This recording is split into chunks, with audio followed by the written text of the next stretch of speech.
Hey guys, welcome back to episode 193 of Five Drinks or Midnight. The show where we bring the questions, guests bring the drinks. We try to wrap up before midnight. Today we are meeting up with Shahin Khojastehzad, founder of Handshake Digestifs. We're going to find out his origin story from hospitality all the way to making his own spirits. But before we get started, like and subscribe, hit the bells and whistles, leave a comment if you like what we're doing. It will really help us out. Let's get started.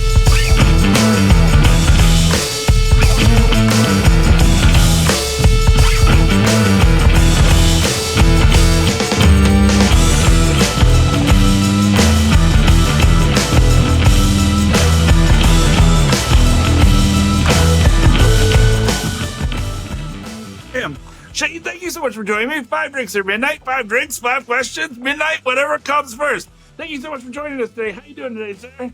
Not too bad, man. Excellent. Just jump right into it. What are we drinking first? So we're having what I like to call like a fist bump. So Okay. It's kind of a riff off of like a Fernet and Coke, if you will. So you got Coca-Cola, Handshake, do 50-50. And on bottling days, we actually kind of started a tradition where we all kind of do like little 1 ounce shots of it at a time, just to kind of give us some spunk, give us like parameters of how long the day's gone. And yeah, it's kind of become like a cult classic now. So Fuck yeah. Awesome. Love it. Do we shoot it and then, to each his own. I usually just shoot it back because it's bottling day, but we can sip it up. I'm fine with shooting it, and then I'm just going to probably sip on some Handshake as we talk the first question. So, cheers. Salamati. Hot damn. Yeah, coming from Maine, it's definitely got big Moxie vibes. That is awesome. All right. Question one, it's always an origin story. You managed a James Beard award-winning beer bar. How did you get started in the hospitality industry, and then what led you to spirits? So I started my food career when I turned 13. On my 13th birthday, my parents got me a job at Subway.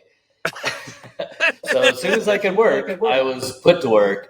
And it was always fun because, doing a prep job at Subway, but then throughout the years, I started working for more fine dining. And I was actually like a dishwasher who kind of started helping out prep cook, and then started becoming a line cook, and then ran some kitchens. And then I jumped to the front of the house and kind of done like all the positions.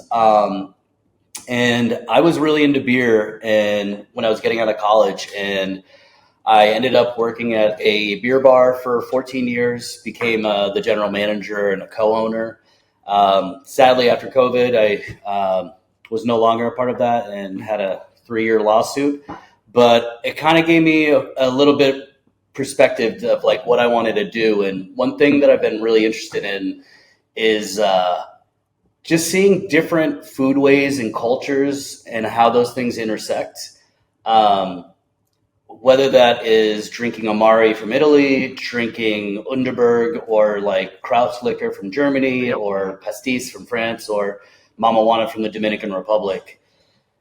You kind of just see each culture has this through line of like, we take a spirit and then we take botanicals or other things that are part of our culture or grow around us and make our own regional specialty. And in the case of like Italian Amari, most of those were exotic spices coming along the Silk Road as well. So I kind of looked at doing Handshake in that sense where I was like, I really would like to try to make an Amaro that is specifically like Maine and Persian. Okay. Those two things generally aren't common. Right. And I wanted to just kind of see, because I've brewed with those Persian ingredients before. It's been cool to like share my culture with other people, but also it's like exposing brewers and other people to like spices that aren't common to them. Right.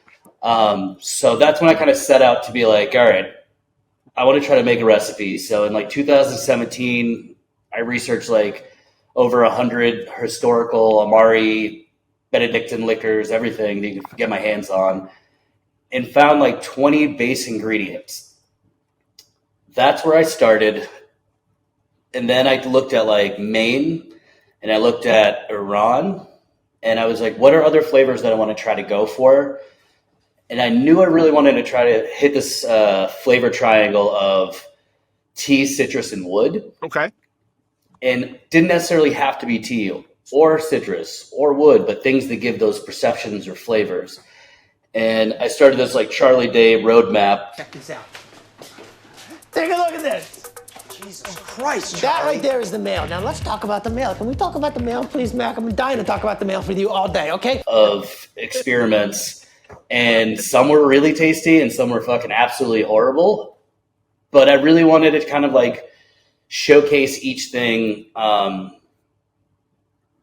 in harmony with each other, so not one thing is sticking out. Like in the beer world, I never liked like super animated beers that are like creme brulee stout. It tastes exactly like creme brulee. It's like a really beautiful stout that you're like, man, this almost tastes like coffee. This almost tastes like vanilla, but there is no coffee or vanilla. It's just coaxing those flavors out.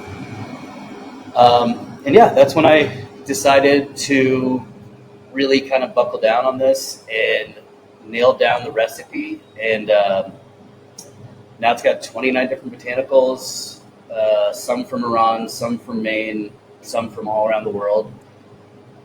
And it's kind of a ransom note of my life. So it's like all my friends that I grew up with each have like an element in here. So like my Cambodian, Lao, Vietnamese friends, like there's galangal root, lemongrass, from hibiscus from like Mexico and the Caribbean.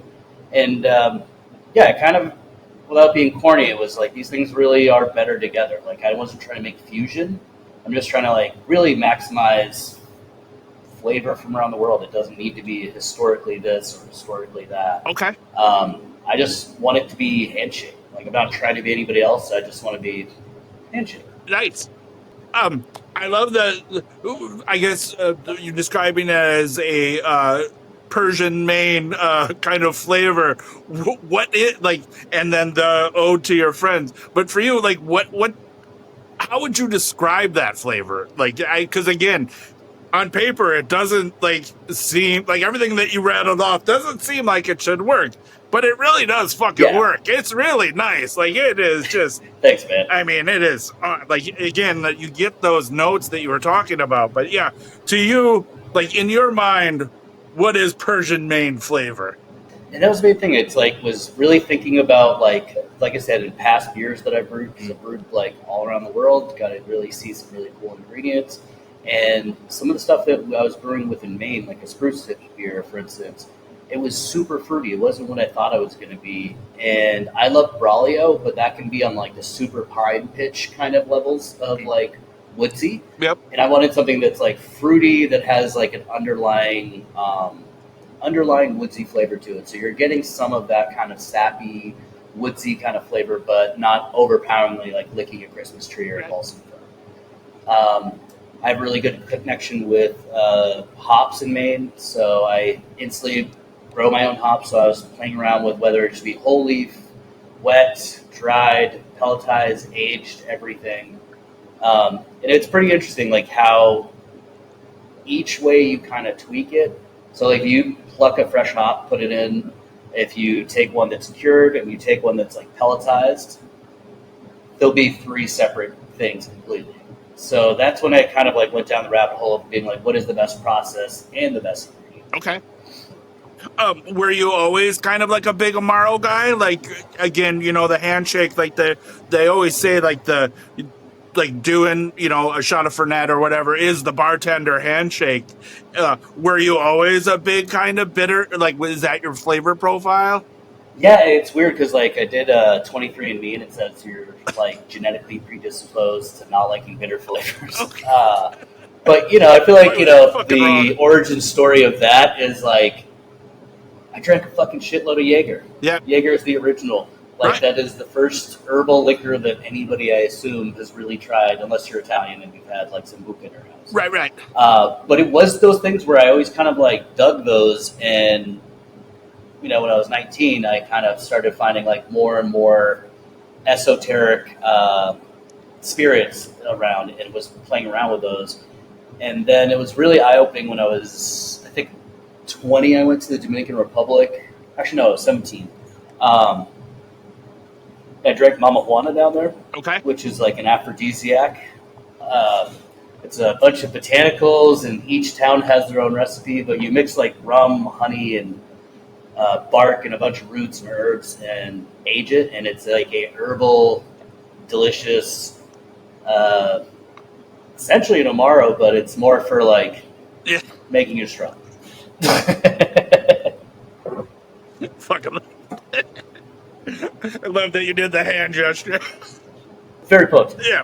But yeah, and it's cool because then you, like, through the beer world, I started traveling to like Belgium and Germany and Scandinavian countries, and you start seeing the same thing there. And really, like, concept for Handshake was my love of Underberg. Yeah. Like, in the beer world, that is a huge hand-in-hand thing at beer bars. I've sold hundreds of thousands of Underbergs. And yeah, it was one of those things where I was like, this is super interesting, and I wonder how, like, you can do this. Right. And then going to Copenhagen for a friend's wedding, I had Gammeldansk and started noticing that other countries had the same exact, like, digestive bitters. And I reached out to the state of Maine, was like, nobody's really doing this in the U.S. What do I do?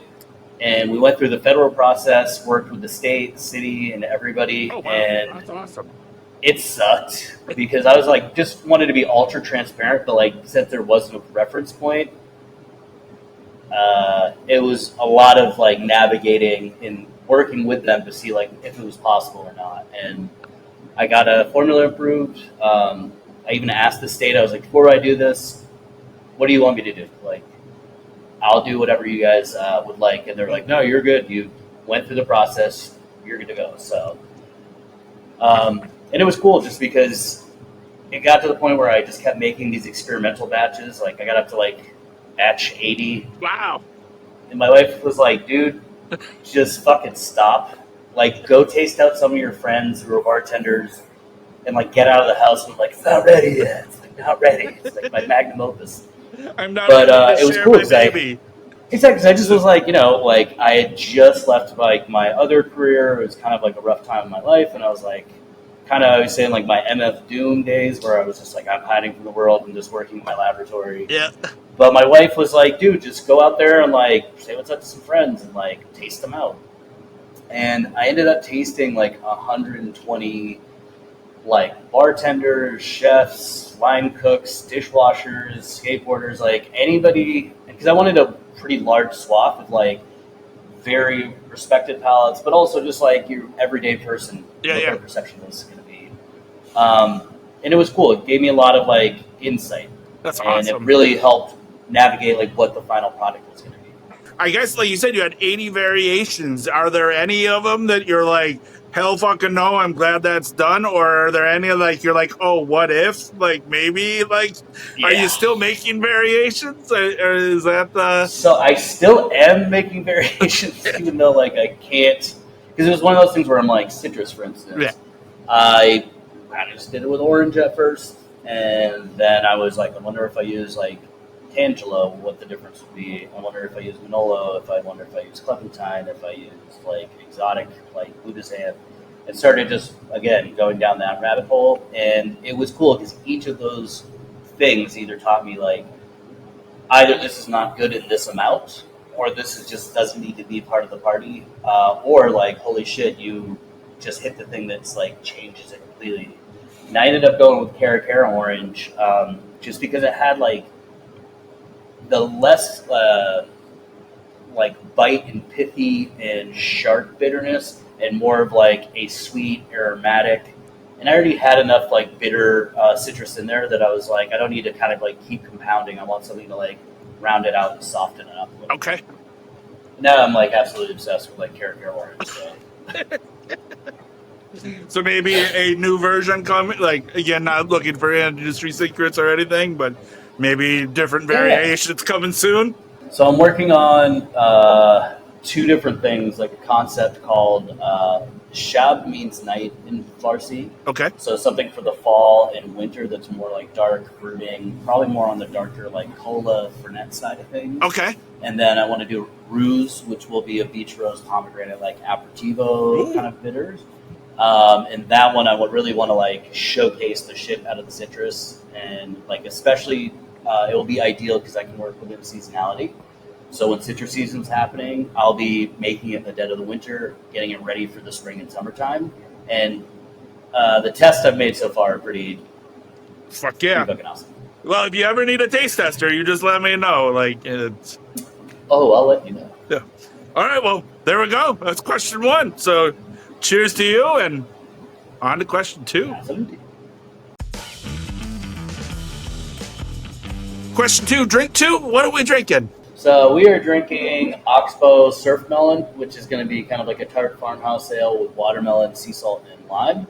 Oh, wow. And just a shot of Handshake. Excellent. Cheers. Salute. That's fucking delicious. Yeah, honestly, I feel like this is half the time like what my go-to is still, because I feel like with cocktails, like coming from the beer world, when I first like launched Handshake, like everybody wanted to try to take a shot with me, or I would drink like 8 cocktails in the night, and I'm like I could drink 20 beers throughout the whole day, but like haven't figured out my rhythm with cocktails yet, so I'm just like, oh no, I'm super hammered. It's been an hour. Like, Yeah. Well, and especially shots, because again, I mean, everybody's like, you just keep, and then, you do one round, then all of a sudden someone's missed out, and like then you do another shot, and then like next thing you know is you got them, like you get like those little green bottles are all lined up. So, and you're like, oh, I had all these, and now And that's the main thing is I did it at the launch party at Oxbow Brewing, and I think we went through like 300 something of the big bottles and like 100 shit, of the small bottles. And it was definitely one of those things where like 3 hours into it, I'm like, if you even come near me with a shot, I'm just gonna slap it out of your hand. I'm like, do not, like, no more. Like, I can't do no more. So the first like couple hours, I'm like, I have to do this. This is my life now. Like, yeah. The floor is kind of like tilted, and you're all like, oh, shit, no more shots. Like, yeah. Just sweaty to shovel this. Yeah, we just got to right back up a little bit. But, all right. So, question 2. You talk a lot about your flavor triangle. So, can you explain what your flavor triangle is and what that means when it comes to Handshake and how you take on that process? And then our follow-up question is, who do you think you are, Phil Jackson? Master of the triangle. Yeah. But it definitely was one of those things where it's like, I wanted to be, just I feel it's like a stand-up comedian. It's like Eddie Murphy listened to Richard Pryor, so whether or not he's completely different, but he still has a little bit of Richard in him. So like for me, my mother-in-law got me hip to Fernet when I first started dating my now wife, and I started kind of like getting more into like specific like researching Italian Amari, and then that's when I kind of just started seeing more like European examples of it, and then kind of like looking broader, and then kind of really got to the point where I was just like, all right, like, what are the things I like most out of, these XYZ? Like, if I was to make Handshake, like, what's my favorite thing out of these things? And I wanted it to be kind of like Braulio meets Nonino with, like, On the Silk Road. It was kind of like my philosophy of things. And, yeah, the flavor triangle of, like, tea, citrus, wood was every single time I've had, like, certain Amari that I've really liked and certain bitters that I've really liked.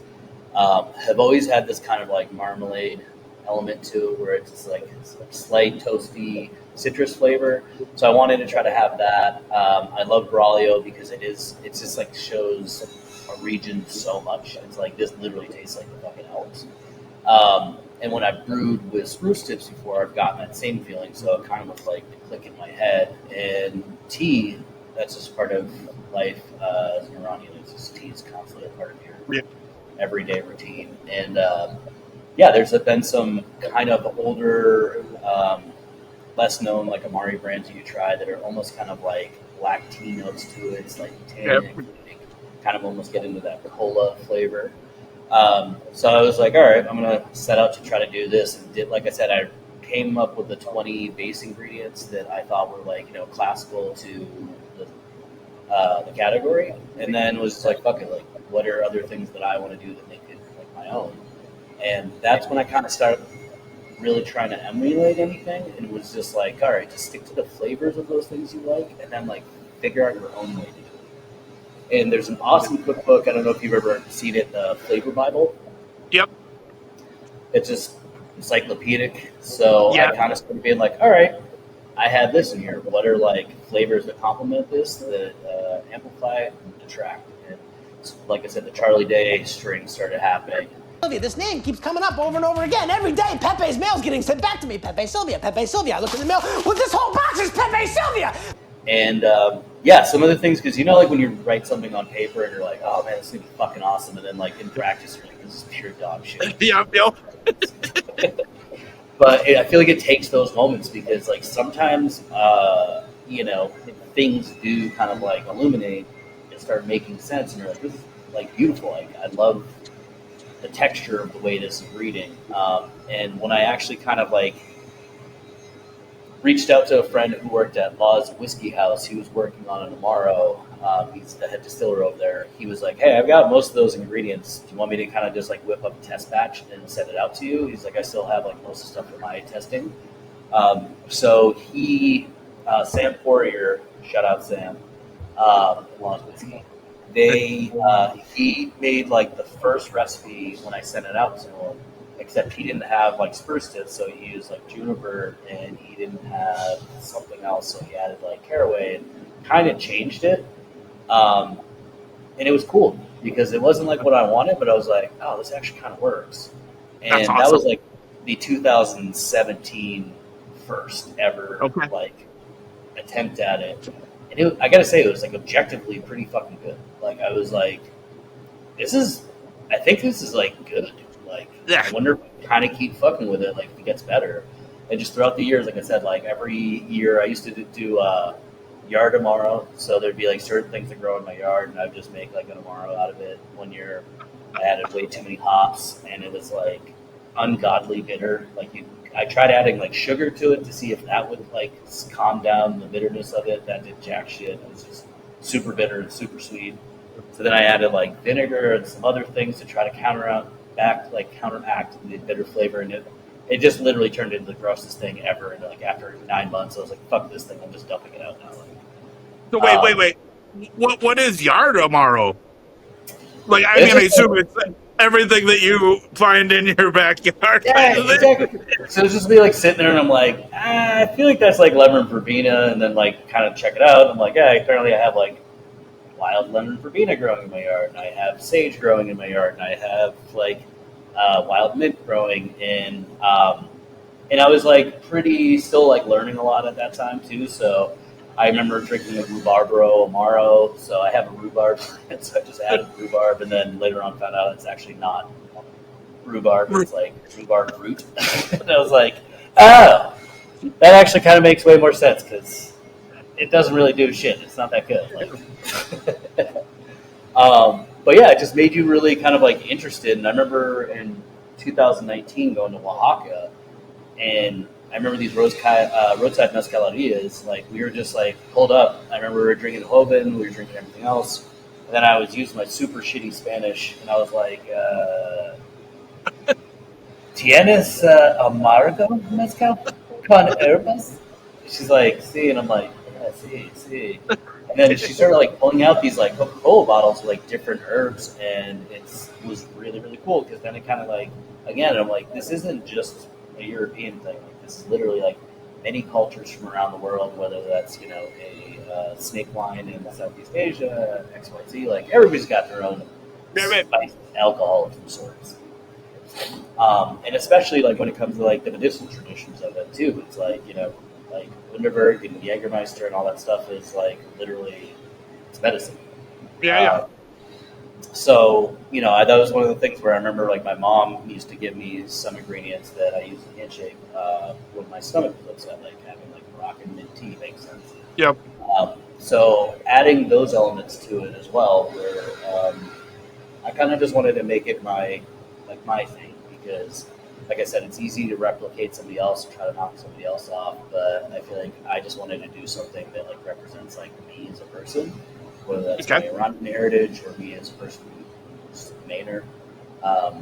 Just wanted it to be its own like singular thing. So I feel like I didn't really see that in the marketplace. So I really wanted to try to make sure I could like represent for myself and other people of color who have a lot of flavor to share with everybody.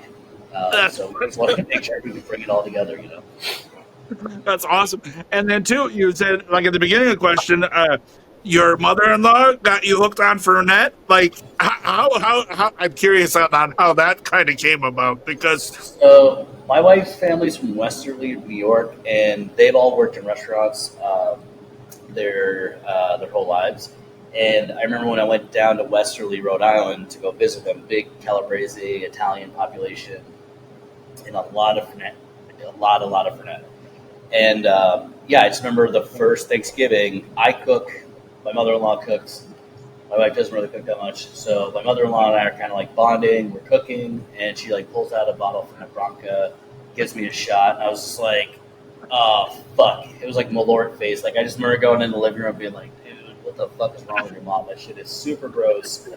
And then throughout the night, she and I drank the entire bottle, fuck yeah, and I was like, "I kind of fuck with it now. Like this drunk is kind of yeah, weird. I like it." yeah, Like, and after that, it just kind of became this thing where I'd go down there because you couldn't get it in Maine at the time, and would literally buy cases. And then some like Argentinian customers at the bar were like, "Hey, can I meet up with you after work? And can I buy a bottle from you?" And I'm like, "This isn't a thing. Like, I'm not doing this." you're a Uh, Fernet smuggler. exactly. And actually, at my former bar, I helped make my friend Sam from Lost Whiskey and myself, my former business partners. We actually made the recipe for their Fernet as well, which Oh, became very a nice. success for their distillery. So it was interesting because like my notes on that Fernet in the initial, because we kind of like made the base recipe and then handed it off, Yeah, and yeah, they just kind of didn't eat the same things. Like they wanted to kind of use cheaper sweetener, and like I was like, like it's the same philosophy. I was like, we should use shit that we can get like around Maine. Like it'd be cool. right. And my former partner was not interested in that. So when I was setting out to make this, I wanted to specifically use Maine maple syrup and started kind of going to different sugar shacks and tasting like different grades of maple syrup, trying different honeys, and just trying to figure out like what I wanted. And dark, robust maple syrup was specifically the one that I just like kept going back to. That I was like, this is just not so light that it gets lost, but it Right. also adds a nice like texture to it. So it's like a Yeah. depth rather than just sweet. Again, I love that. Like a little bit of that. It's sweet, but it's not so overly sweet, and it plays nice with the wood and the like I'm getting a lot of that the wood kind of taste, and the maple really plays nice off of that. So that's And that was the main thing. really It's like going through the process federally. Like that was, I had to remove 80% of the maple syrup, but I could add glycol, which is refrigerant, as a sweetener. And I was like, I kind of just want this to be a natural product, like just whole okay. ingredients, not like extracts and weird shit. So yeah, it was interesting because then it became like a drier product, which I was happy with, but it was becoming like I kind of think it lost its original balance. So I once again like looked at my notes from all those other past batches, and I remember testing like 5 different types of like cassia or cinnamon, and there was a sweet Indian cinnamon that I really wanted to use. So I kind of was like, I think I'm gonna just like kick that up, and the sweet Indian cinnamon gave this perception of sweetness without actually adding like sugar to it. Okay. Black orange as well, like rather than more like hitty and bitter, it's more like creamy and sweet. And even the fennel that I have is like a specific fennel that tastes like more like absinthe and cream and milk than it does like Okay. Italian sausage or pepper. Um, and yeah, it's like I said, you can go down the rabbit hole of like all the varieties of mint and be like, well, what if I do like chocolate mint? And I was just like, all right, you gotta fucking stop at some point.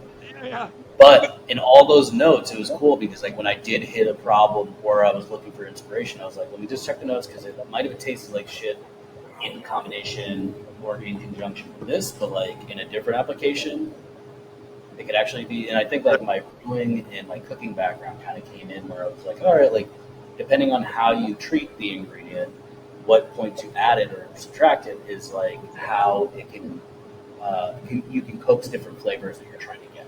I would almost be the same way, to be honest with you. I mean, like the whole what if, like, yeah, sure, maybe this piece doesn't kind of work together, but like, what if we took this one and this one? It's why I'd be a terrible bartender, because I think I would never be able to actually make something that's like final, because I'd always be like, what if you do this? What if you do this? And what if you like, so yeah, like that's Yeah, you the, come up with a recipe, and then you're like, on the fly, I'm just going to add turbinado sugar. And you're like, you've just ruined yeah, yeah. like everything. Or you taste something. So have you ever tasted something and being like, oh fuck yeah, I gotta put that, not like in like that, I have now add that spice or whatever into a batch just to see you. Yeah, because especially with like the Vitros, pomegranate Vitros aperitivo, like there's been some like eye-opening things. So like I brewed some beer with like dandelion before, where you just use dandelion heads, and it gives it a like kind of like honey, hay meadow, slight like bitter greens kind of vibe to it. Okay.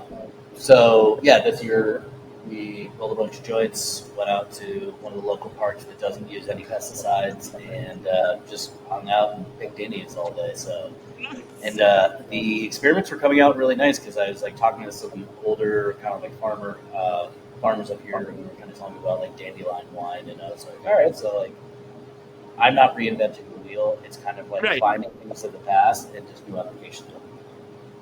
That's fucking awesome. Well, there we go. Question 2 done. Cheers. Heyo.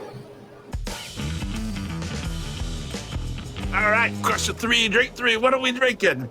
So we're having Tonica de Persian.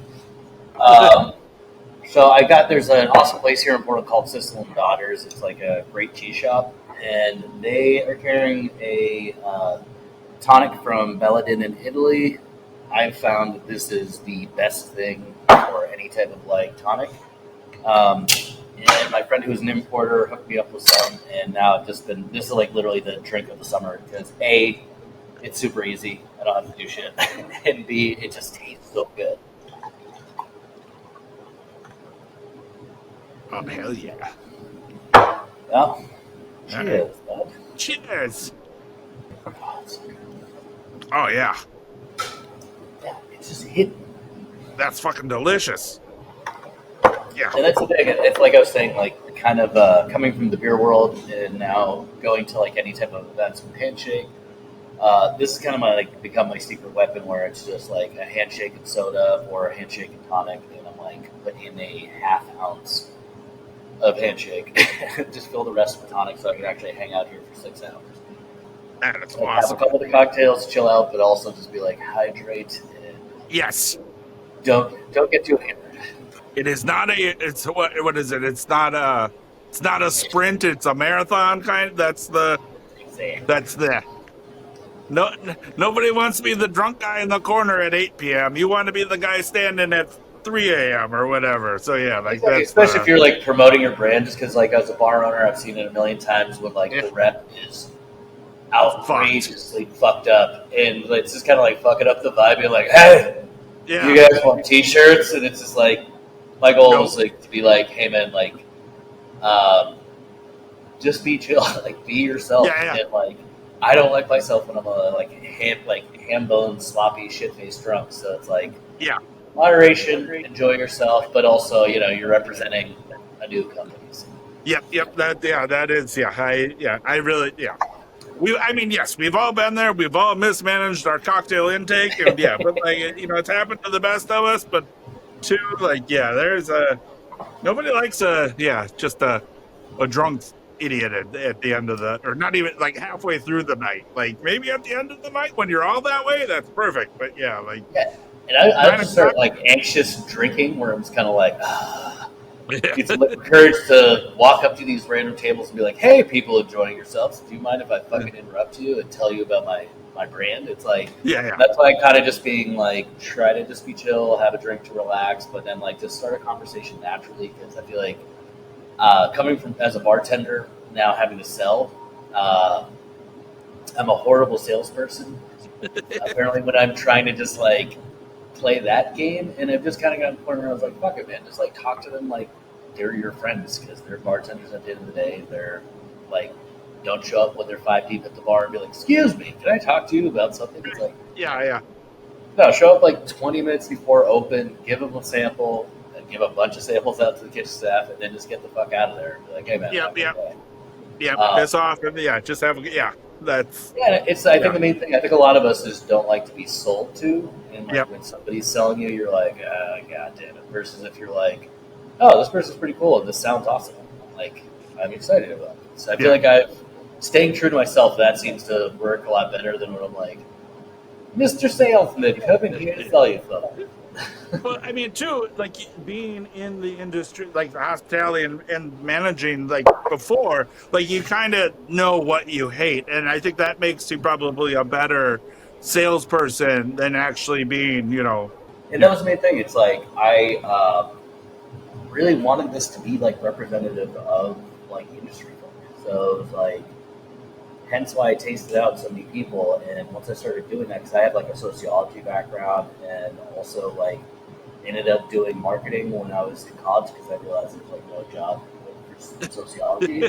But I really hated fucking marketing for that exact reason, where it's just like corny adverts, until I met like really cool marketers who were like, yeah, man, like that shit's corny as fuck, but like also like, do you like Adult Swim? I'm like, yeah. And they're like, yeah, look at Adult Swim. I'm like, oh, yeah, you can just do shit like cool things and try to disconnect it with the right people. Like at the end of the day, you're just trying to get like-minded people to hear your message if they want to hear it. If they don't, I'm not trying to convince anybody of it. It's just kind of being like, hey, this is what we're doing over here, and everybody's welcome. That's awesome. All right, so question 3, from our social stalking that we've done, social responsibility is a big part of who you are and who the company is. I mean, again, you source saffron from a woman. Sorry, I'm gonna read it over here, but like saffron is sourced from a woman-led cooperative, both in Maine and in Afghanistan. How do social values like conflict-free and female empowerment affect your business and the supply chain? I would say in the last 9 months, a lot more. And that's like one thing for me is kind of understanding that like as creating a business, you're going to create some form of like waste. You're getting into capitalistic society, XYZ, and like what is the best way to try to like be true to myself and not like my main thing is like I don't want to make money if it's harming other people. And a friend of mine who was a chef was one of the first people like a couple of years ago that was like, yeah, dude, just be careful where you're buying your shit from. And I was like, what do you mean? And he's just like, yeah, you don't want to be like funding a cinnamon warlord. Spice is like the oldest form of the slave trade that still exists. And I'm like, god damn it, don't you fucking have to make this even harder for me? But like in doing that, it was like in service of that, it was awesome because like I ended up like finding way better vendors, way better quality. And it was just like really, really more interesting. And like for me, it's not like just having the pat on the back gimmick.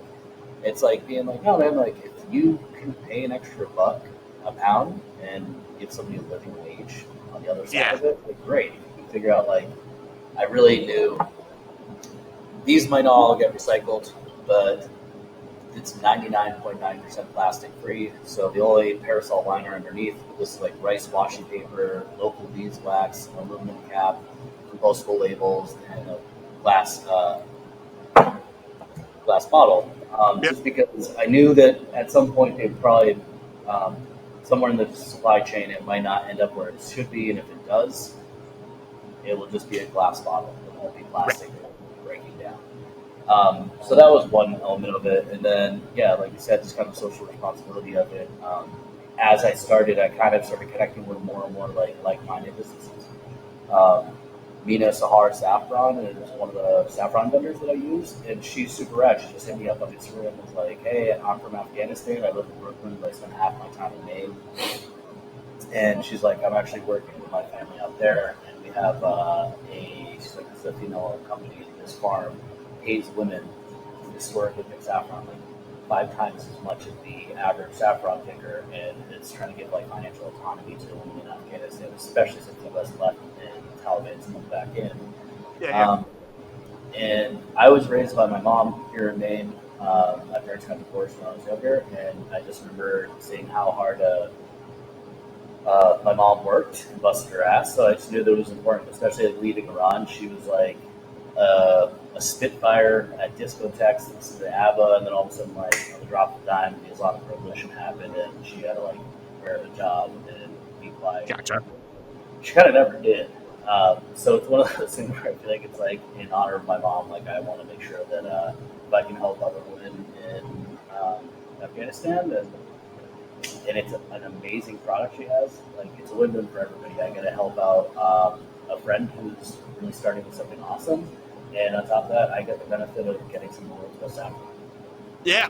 No, and again, and when we interviewed Eduardo from Fernet Branca, like he talked about how saffron is more valuable than gold. So again, that is fucking awesome. So that's absolutely amazing. Like that, and again, I use a lot of saffron. So I found this woman locally who's growing it, and it's not going to be a viable crop for Maine for the most part, just because it is so labor intensive. But it was awesome because I remember at first I was like, shit, man, I might just like buy all my saffron from you. And she's like, how much do you use per batch? And I'm like, anywhere from like 50 to 75 grams. And she's like, oh, I produced like 5 grams the entire like 8 years I've done this. Like, is that like hell? I was like, well, how about this? I'm like, I still want to like support you, so like I'm gonna actually add a small percentage. So I use like Iranian saffron that I have to buy through intermediaries, so it's a trade embargo. And then Afghan saffron, and then saffron. that's awesome. Originally, it was just Persian saffron. Then I'm like, all right, well, this Afghan saffron is dope, so I'm gonna like incorporate that. And then, and the Maine saffron, I'll admit, I don't use a lot. I use a few threads at a time because that's all she can produce is money for as much as they need. Awesome. And then too, you said like you guys are 99.9% plastic free, which I think is fucking awesome. Like, why is that such a major impact for you on the brand? Like, again, like being a small brand, that has to be a massive expense. So, like, I'm just curious. Like my label company, like told me not to buy these. They're like, just buy the cheap plastic ones. They're like, for the price, and I'm like, I know, but I would like to know that they're compostable. So if they do end up in a landfill, like the label, everything else except for the cap and the bottle will essentially just great. And it's just been funny because I feel like some people have been trying to talk me out of it, but then there's been other people like in my beer background. I brew beer at Sierra Nevada in Chico, and their sustainability program is like absolutely world-class and astonishing. And right in our backyard, we have Allagash, which is an amazing company who really started those initiatives when they were kind of like grown up a little bit. And talking to Rob and Jason and the team there, they're like, man, I wish we could have done this from the beginning. We actually learned from Sierra Nevada because we were like, hey, we want to try to be better about like sustainability. And Sierra Nevada's like, I'll share everything I have with you. And that's fucking awesome for me. And he's like, if you can afford it and you can bake it in now, A, it's better for the environment. But B, it's not like us where we scaled to such a big like level and then started these initiatives. So it's like $100,000 to convert, this to that. It's like you can just kind of cook it in now. It'll just be part of your business. It'll be part of your brand. And I think like more and more businesses you're seeing like are really focusing on that. Like, I just don't want to come off as like, greenwashing it and being like, everything bad. It's like, I don't say this is organic because I foraged the spruce tips and I'd say like 98% of this is organic. Just because it's coming from better sources. Sure. But I feel like I don't need to like market it as like this, that. It's like, no, it's just like I know it's there. And if I talk to somebody, I can be honest with them. No. And two, honestly, it makes the bottle look fucking sick as hell because again, with the beeswax on the top and everything, and this, because I know like people go crazy with the wax dip over it, like, but just that, like, there's something like, again, with the name Handshake and then the actual hand kind of look and feel to it, it just it's like sick as hell on a shelf, and it just looks amazing, and it just like attention to detail, like. I feel like people know that someone actually touched this. Like this just didn't come off the assembly line. And like even before, like you talk about how you just did 300 bottles before you hopped on. So like it's just fucking it's thick. It's really honestly, I'm gonna be selfish. This shit's like aromatherapy for me. So you just sit there, like after years of working like 16-hour shifts at a bar, and it's like loud, and you're constantly doing things. So now being in my like old man Zen state of just putting tape on tiny little bottles and doing it relax, it's very very Zen. Yeah. It's cool too because like it's funny you say that because like I've had bartenders be like, I was like, I don't know, like should I like is the wax too much of a pain in the ass? Like I don't want it to get into like your well or anything. They're like, no, honestly, it's kind of nice because like you can kind of smell the beeswax. So I'll be in the middle of like a busy shift and then just be like, Yep. oh, like it's kind of like, all right, cool. Yeah, it smells fucking great. Like I bet that is awesome. But yeah, like when I cracked it, I was just like, oh, my hand fucking smells like amazing. Like that was but it looks like someone cared, and I guess that's the coolest part about the product is that like other than it tastes fucking amazing, but like that idea of just like someone cared about the product, and it really stands out, and so kudos. I think that's like one of the things that like I really wanted to try to do since like I haven't taken on any investors. It's just me. I do like feel like in the digital age, it's like nice when you have something tangible. It's kind of like holding an LP and actually like having it and being something real. Because even like with every order that goes out, I just give them a bag of Persian tea. It costs me like absolutely nothing, but it's like I feel like in like Persian culture, there's like Torah food. It's kind of just like sharing it with somebody, Yeah. And, like I've actually had some friends who've got one of those. And they're like, dude, where the fuck do I get this tea now? Like, I love Handshake, whatever, but like, I keep ordering because I just want like another. I want the tea. But yeah, it's just like I feel like it's like those tactile things where it's like, again, I'm not selling it to somebody, I'm sharing it with somebody. It's just like, hey, man, what we got? Like, it's a nice personal touch because I feel like those things matter. Like when I get something like that, where I'm like, damn, it's like this little thing, like really just pushed me over the edge. Yeah, and I fucking love that you just said I'm not selling it, I'm sharing it, and that's fucking awesome. So I think that's fucking sick as hell. So kudos. Well, there we go. Question 3 done. Cheers. Hey. Question 4, drink 4. What are we drinking? So we're drinking what I like to call the Caspian Spritz. It is a classic spritz build. It's going to be Handshake, club soda, and dry prosecco, and then I actually use Cara orange wheel. It's kind of like was one of the things that I really wanted to make sure with Handshake that it would spritz well.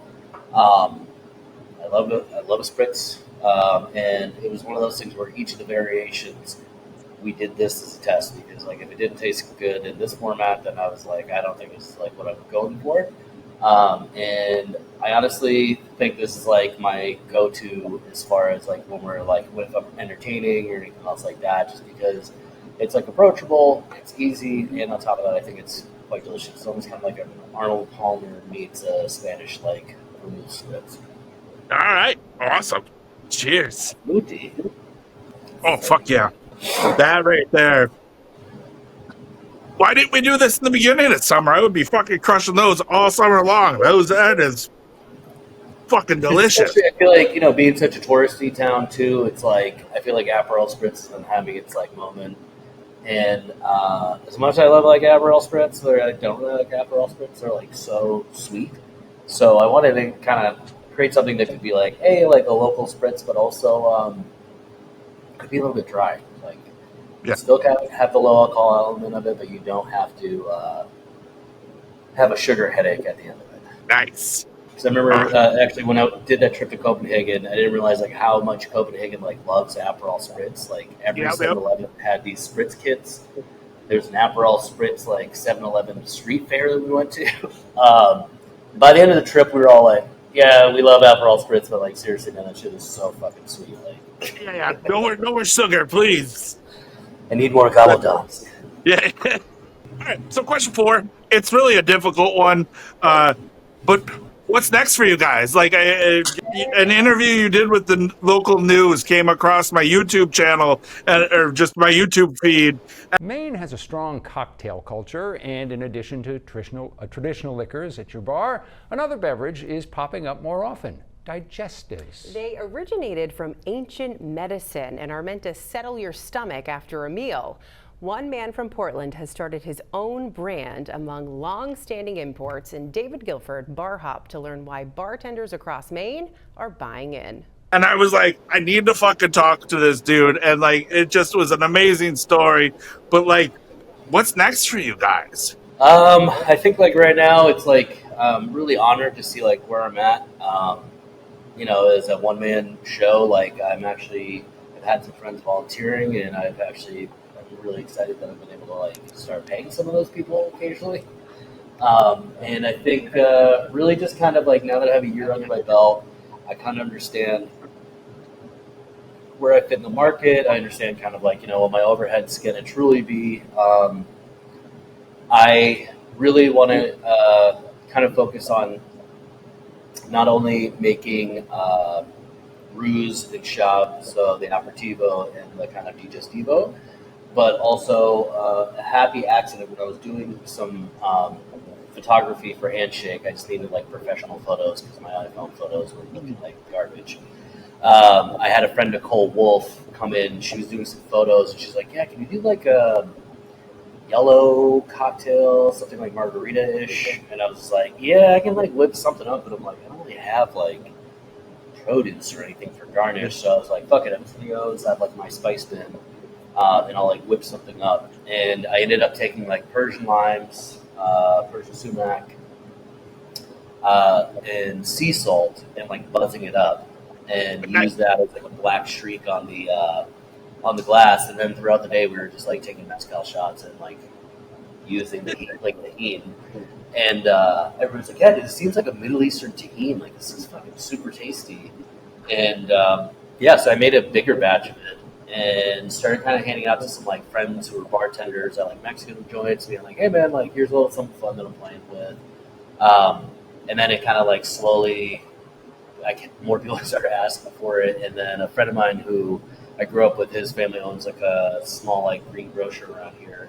And he was like, "Yeah, dude, can I get like 60 bottles of it to stock at all of our stores?" And I was like, it's not really a thing.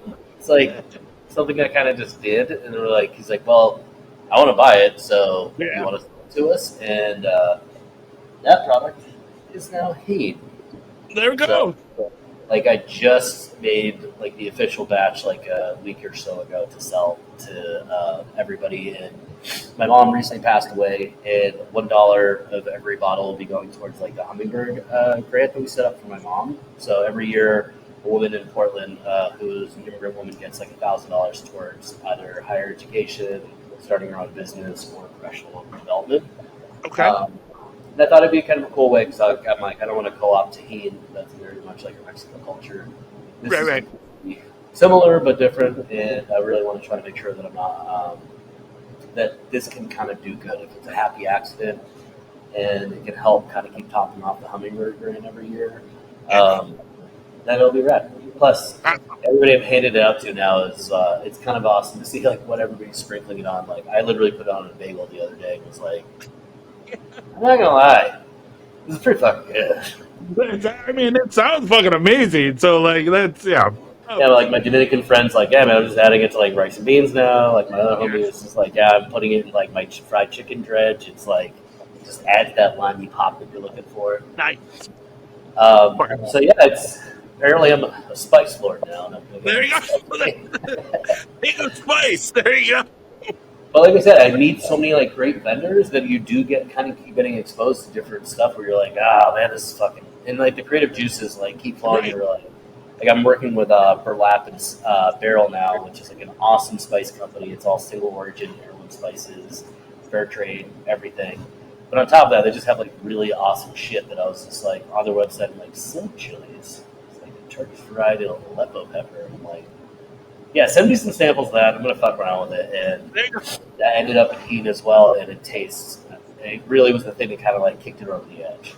That's fucking awesome. I also love that it was just something that you quickly just whipped up, and now it's like this thing, and like that's fucking awesome. Because I'm not gonna lie, I was just taking my old weed jars because I'm a hoarder and didn't like throw them away. And I was like, "Oh, whatever. I'm just gonna fucking put heat in these, and I'll hand them out to bartenders." It's like, just fun freebies.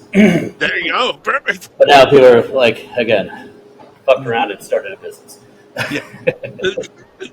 But that's the best. Isn't that the best thing though? Because again, like you're still doing what you love, and like because people talk about how like oh, I took my hobby and I made it a business. Now I hate it, kind of thing. And but like you're like, oh, I just am literally just making shit, and like that. I think that's so fucking awesome. Like you're just developing and like just keep making stuff, keep tasting, and just that's the world. What the world's about is just keep tasting and keep enjoying life, and then make something that is just beautiful, like handshakes. I keep watching like Prince interviews over the past I don't know, like 8 years. I like Prince.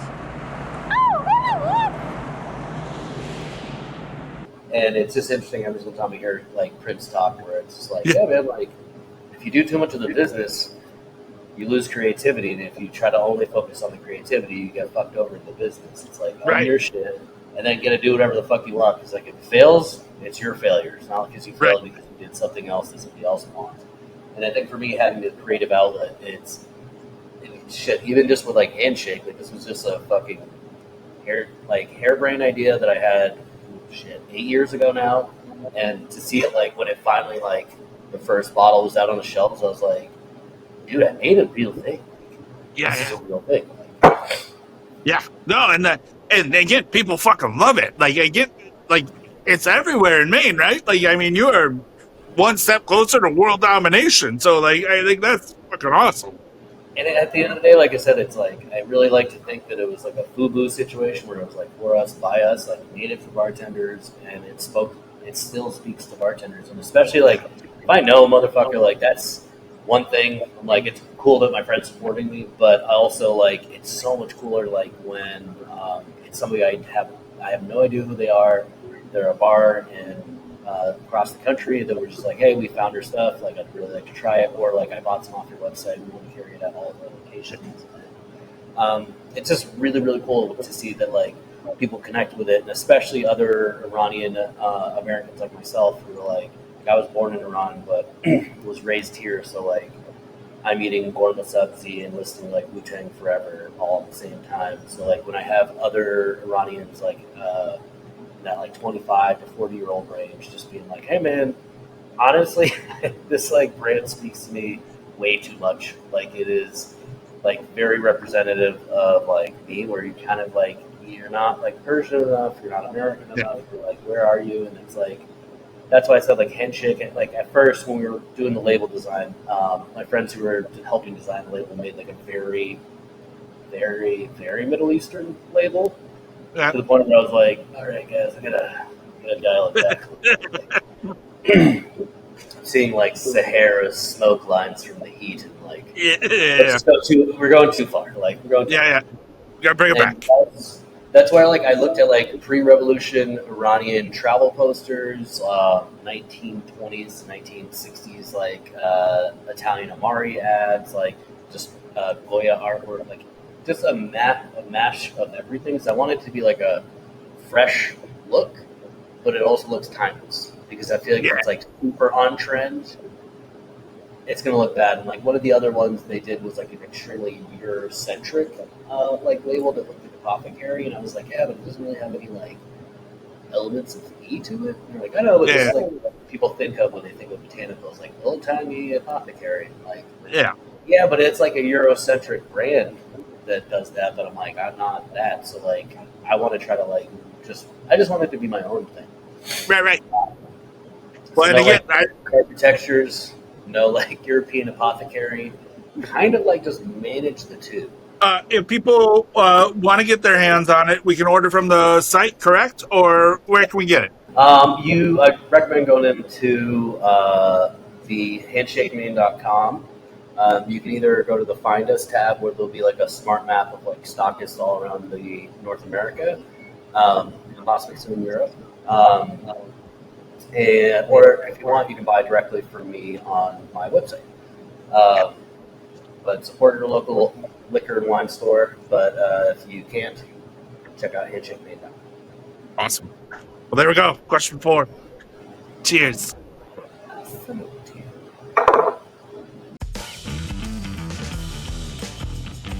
Question 5, drink 5, last drink of the night. What are we drinking? We are drinking a little rip off like my one of my favorite drinks is like Moroccan mint tea. Like when my wife and I did a trip to Morocco in 2018, and that was like one of the big like sensory things that it just like reminded me. And it's just so simple. It's just literally peppermint and hot water, maybe with sugar. And yeah, I've been doing this. I did a pop up actually with a Moroccan friend I grew up with, Jordan Haddadi, or Jordan Elizabeth now. She just did a launch party at Lazy Sun here in Portland for a new shop, and I kind of just was like, shout out to your Moroccan family, dude. Like, there's Moroccan peppermint and Handshake, and I wanted to make like a Moroccan iced tea with Handshake. Okay. And we did that for the launch party, and I just drank so much of it that night that I was like, yeah, I definitely want to keep trying to do this for like other fun projects down the road. Awesome. Well, cheers. Salamati. Oh, yeah. That is. Yeah, ice cold. Yeah. It's like at the launch party, I got like pretty ham-bummed just because it was like in, I think, July, and it was hot as fuck out. And I was just drinking the tea, and I made it into like a batch cocktail, like in a keg. So I just kind of kept topping off like my coffee mug, and oh boy, I drank a lot of tea that night. Fucking delicious. All right. Question 5 comes down to the flip of the Whiskey Wednesday coin. You can flip it, you can spin it, you can do whatever you want.